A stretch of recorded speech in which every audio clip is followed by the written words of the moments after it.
Nagsimula na ako mag-general cleaning para naman maganda at maaliwalas ang pasok ng bagong taon. Dahil nga wala pang pasok ang mga bata, tumutulong din sila sa paglilinis. Inuna ko nga muna itong sofa dahil matagal ko na itong hindi nalilinis. Grabe, naipon na yung alikabok at dumi. Napakahirap pa naman itong linisin dahil ang dami niyang sulok-sulok at gilid-gilid. Ako pa naman yung taong hindi talaga napapakali kapag hindi ko naaalis lahat ng alikabok at dumi. Dalawa na nga kami ni Ayaka na nagtulong sa paglilinis.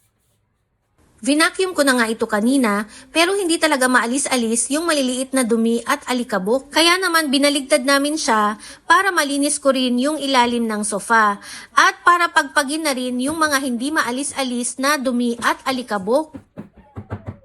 Tingnan nyo naman at hindi pa nga ako makontento. Gumamit pa ako nitong brush at itong koro-koro. Ang hirap kasing tanggalin nung mga puti-puti na parang mga buhangin. Gumamit na nga lang ako ng toothpick para doon sa mga singit-singit ng sofa na hindi nahihigop ng vacuum cleaner. Tingnan nyo naman itong si Masato. Nakikigulo talaga. Yung mga paan ng sofa ang may pinakamaraming alikabok. Alam nyo ba guys na inabot yata ako ng 3 oras dito sa sofa pa lang. Hindi pa kasama yung cushion. Kahit nga nakakapagod ay tinuloy-tuloy ko lang dahil gusto ko ngang matapos lahat ng mga inischedule kong linisin ngayong araw.